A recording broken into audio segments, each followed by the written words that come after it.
Olá, tudo bem com vocês? Bom, estamos aqui hoje para poder fazer uma análise hermenêutica, ainda que breve, panorâmica, dos evangelhos, para que hajam ferramentas, suficientes para a gente poder interpretar o material bíblico de maneira condizente com o propósito dos autores. Para você, aluno do Ceforte, que está acompanhando esse vídeo, ele está também no YouTube, outras pessoas assistirão.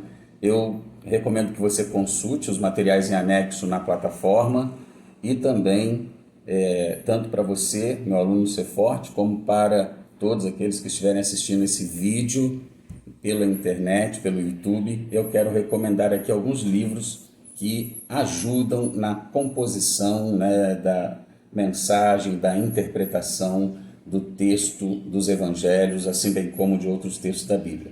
São estes livros: Entendes o que lê, do Gordon Fee e Douglas Stuart.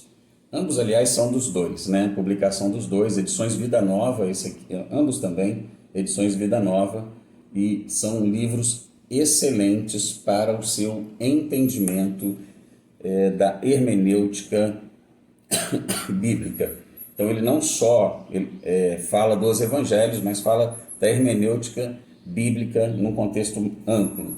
E esse aqui, Como Ler a Bíblia Livro por Livro, é também do Gordon Fee, do Douglas Stuart, e o propósito dele é nos ajudar na nossa leitura bíblica para poder ler os livros da Bíblia com entendimento, dentro daquilo que o autor tinha em mente, a proposta do autor, para que nós possamos,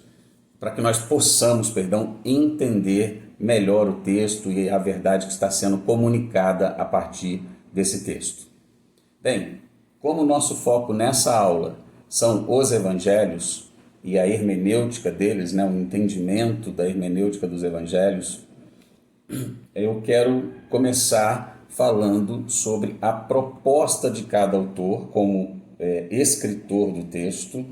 Cada um deles tem uma proposta, cada um deles tem um público-alvo. No entanto, como autores, eles não são totalmente livres para escrever, Eles estão escrevendo a história de alguém e as palavras desse alguém, que é o Senhor Jesus. Então, obviamente que como autores, eles estão presos à fidelidade àquilo que Jesus disse, àquilo que Jesus ensinou, aos atos que Jesus realizou e tudo aquilo que envolve a vida de Cristo e que eles pretendem descrever no seu evangelho.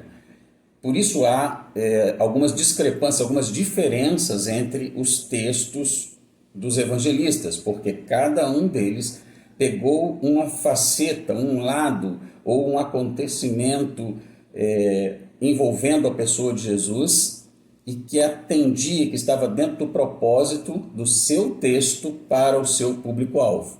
Então, mantendo a verdade do relato, a autenticidade do relato, mas dentro da perspectiva do seu público-alvo. Cada um dos autores agiu desta maneira.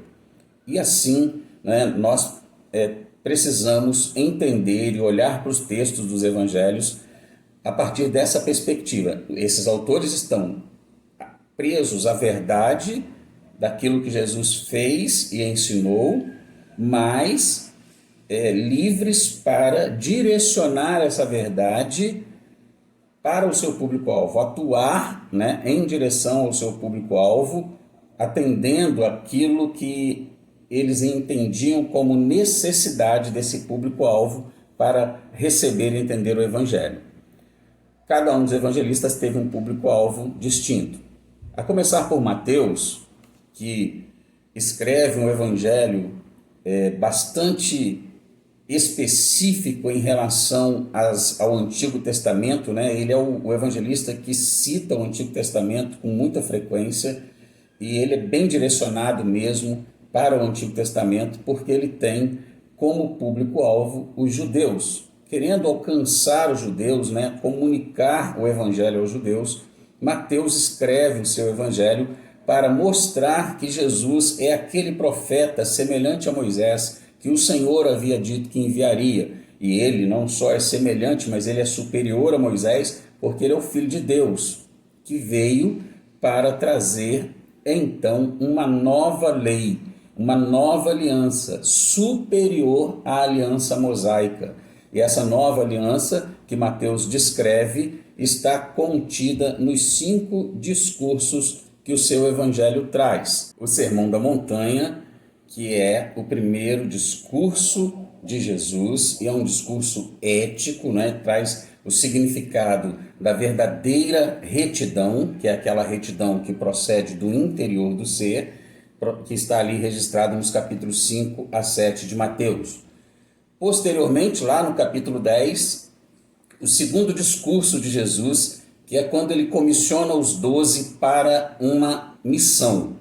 E ele vai enviá-los para pregar e dar orientações a ele. E naquela orientação que ele dá a eles, ele vai tratar da questão de perseguição e galardões, que envolve, né, a vida daqueles que se dedicam ao serviço do Senhor. O terceiro discurso do Senhor Jesus são as parábolas, que se encontram ali no capítulo 13 e que trazem o significado do reino de Deus. Aquelas parábolas vão explicar o que o reino de Deus significa. Lá no capítulo 18 nós encontraremos então o quarto discurso de Jesus, onde Jesus vai falar sobre o significado da humildade e do perdão. Jesus trata desses 2 temas importantes no capítulo 18 do Evangelho de Mateus, nesse seu quarto discurso, né, longo discurso de ensino aos seus discípulos, e por fim a denúncia contra os escribas e fariseus no capítulo 23, seguido do discurso ali no Monte das Oliveiras no capítulo 24, chamado de o Pequeno Apocalipse.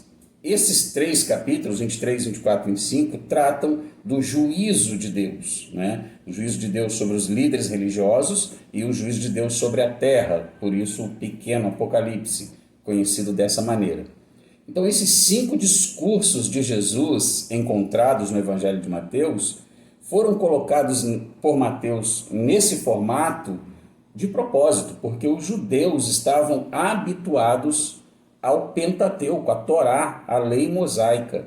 E então ele ordena os ensinos de Jesus em 5 discursos para que os seus evangelizandos, as pessoas, os seus leitores, pudessem identificar em Cristo também uma segunda lei, superior à lei mosaica, superior à antiga aliança.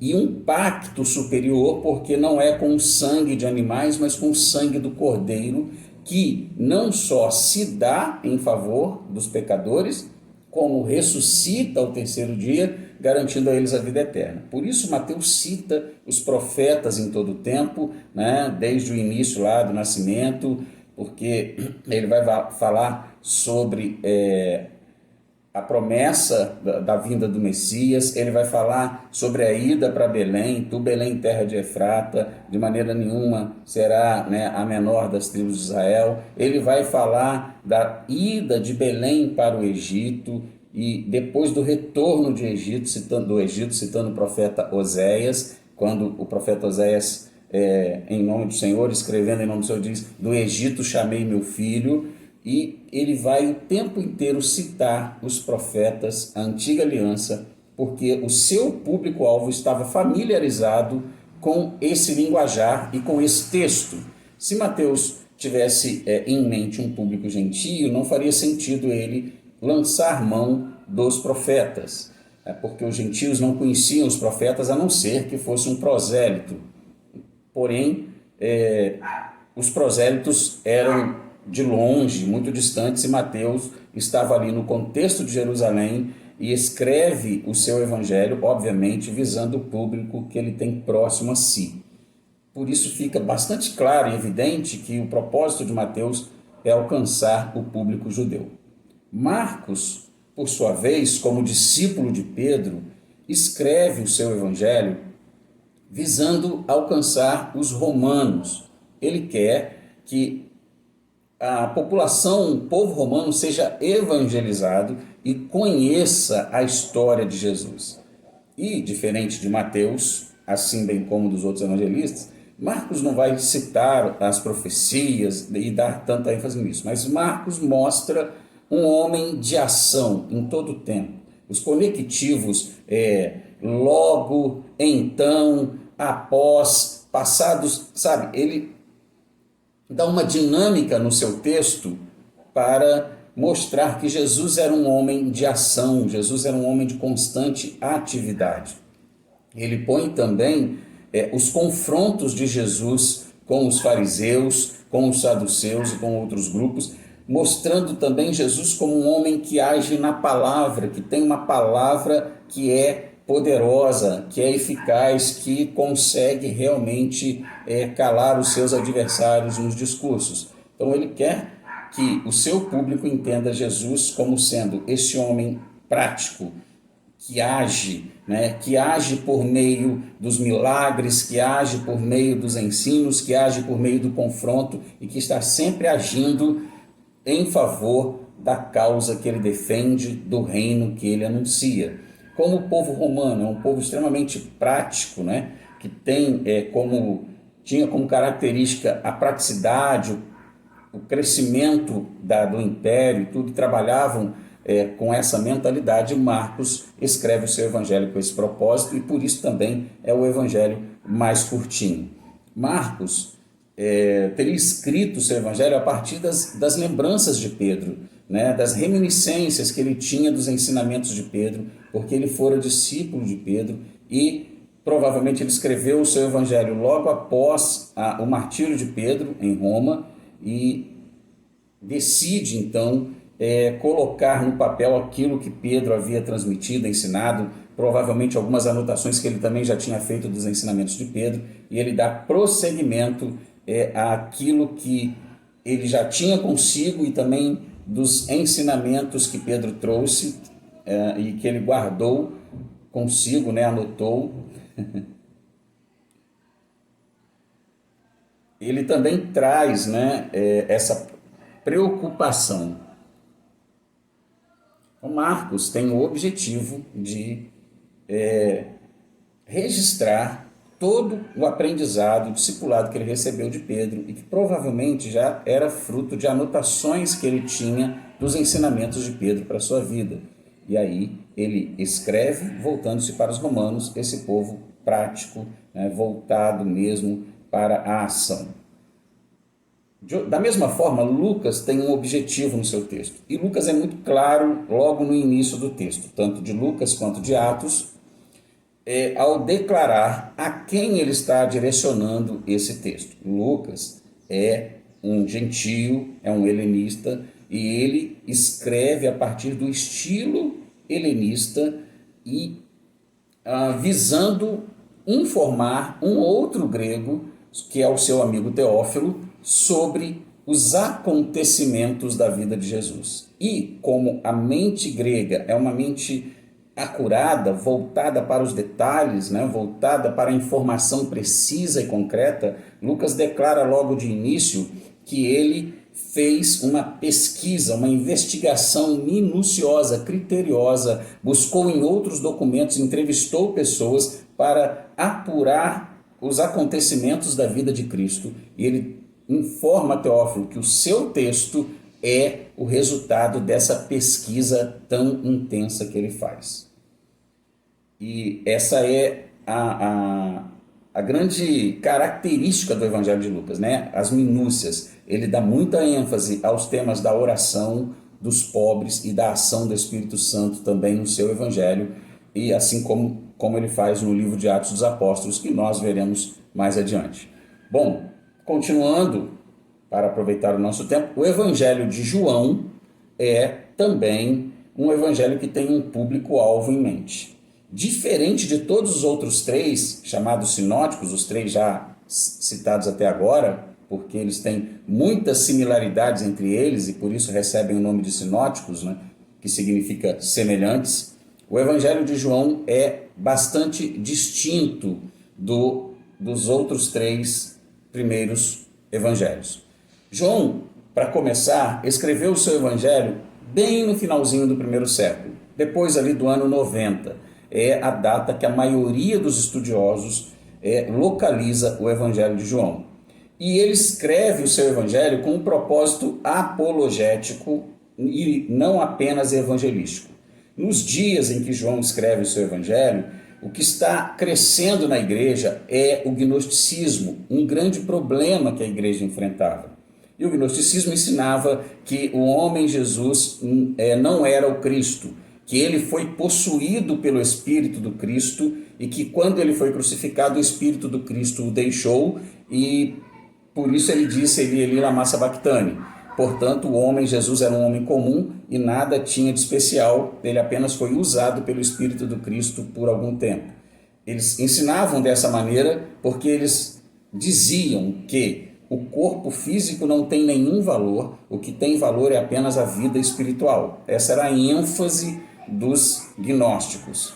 E aí, por meio do corpo físico, eles poderiam fazer o que bem entendessem, né? Qualquer espécie de promiscuidade, de bebedeira, de glutonaria, de qualquer outra coisa que não tinha problema, desde que eles cuidassem do seu espírito. Era a proposta gnóstica. Então, João, ele se levanta nesse período para combater essa heresia que cresce no seio da igreja.